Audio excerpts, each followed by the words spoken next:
ರಸಸಾರೋ ವರಶ್ಚೇತಿ ಶಬ್ದಾಃ ಪರ್ಯಾಯವಾಚಕಾಃ. ರಸ, ಸಾರ ಮತ್ತು ವರ ಈ ಮೂರು ಶಬ್ದಗಳು ಕೂಡ ಶ್ರೇಷ್ಠ ಅನ್ನೋ ಅರ್ಥವನ್ನು ಹೇಳ್ತವೆ. ಇದು ರಾಘವೇಂದ್ರ ಸ್ವಾಮಿಗಳ ಖಂಡಾರ್ಥ ತೈತ್ರಿ ಉಪನಿಷತ್ತು. ಅಲ್ಲಿ ಈ ಮಾಹಿತಿ ಬರ್ತದೆ. ಸ್ವಭಾವೇಶ ಪುರುಷೋನ್ಮೂಲ ಸಮಯ. ಅಲ್ಲಿ ರಸ ಅಂದ್ರೆ ಈ ಹಾಲಿನ ಅಥವಾ ಮಜ್ಜಿಗೆ ರಸ, ಬೆಣ್ಣೆ ಹೇಗೋ ಹಾಗೆ ಅನ್ನ ರಸ ಅರ್ಥ ಅಲ್ಲ. ಅನ್ನಕ್ಕಿಂತ ಶ್ರೇಷ್ಠನಾದವನು ಅಂತ ಅರ್ಥ. ಹೀಗೆ ಬಂದಿದೆ. ಈ ಶ್ರೇಷ್ಠ ರಸ, ಸಾರ, ವರ ಇತ್ಯಾದಿ ಶಬ್ದಗಳು ಶ್ರೇಷ್ಠ ಅನ್ನೋದ್ರ ಬಗ್ಗೆ ಬೇರೆ ಕೆಲವು ಉಲ್ಲೇಖಗಳನ್ನು ಕೂಡ ಈ ತರ ನಾವು ಗಮನಿಸಬಹುದು. ವರ ಅಂದ್ರಂತೂ ಶ್ರೇಷ್ಠ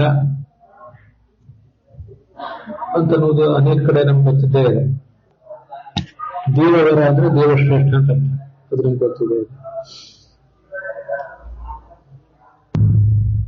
ಚಾಂದೋಗ್ಯ ಉಪನಿಷತ್ತಲ್ಲಿ ರಸ ಎಂಬ ಶಬ್ದಕ್ಕೆ ಸಾರ ಅಂತ ಅರ್ಥ ಇರೋದು ಕಂಡುಬಂದಿದೆ. ಈಶಾಂ ಭೂತಾನ ಪೃಥ್ವಿ ರಸ. ಎಲ್ಲ ಇತರ ಭೂತಗಳಲ್ಲಿ ಪೃಥ್ವಿ ಎನ್ನುವುದು ಶ್ರೇಷ್ಠ. ತಸ್ಯ ಆಪೋ ರಸ. ಪೃಥ್ವಿಗಿಂತ ಅಪಭಿಮಾನಿ ವರುಣ ಶ್ರೇಷ್ಠ.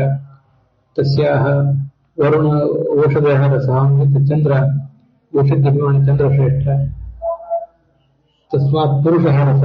ಪುರುಷಾಭಿಮಾನಿ ಪೌರುಷದ ಅಭಿಮಾನಿಯ ಶಿವ ರಸ. ಕೊನೆಗೆ ಋತಸಾಮರಸ. ಸಾಮನ ಉದ್ಗೀತೋ ರಸ.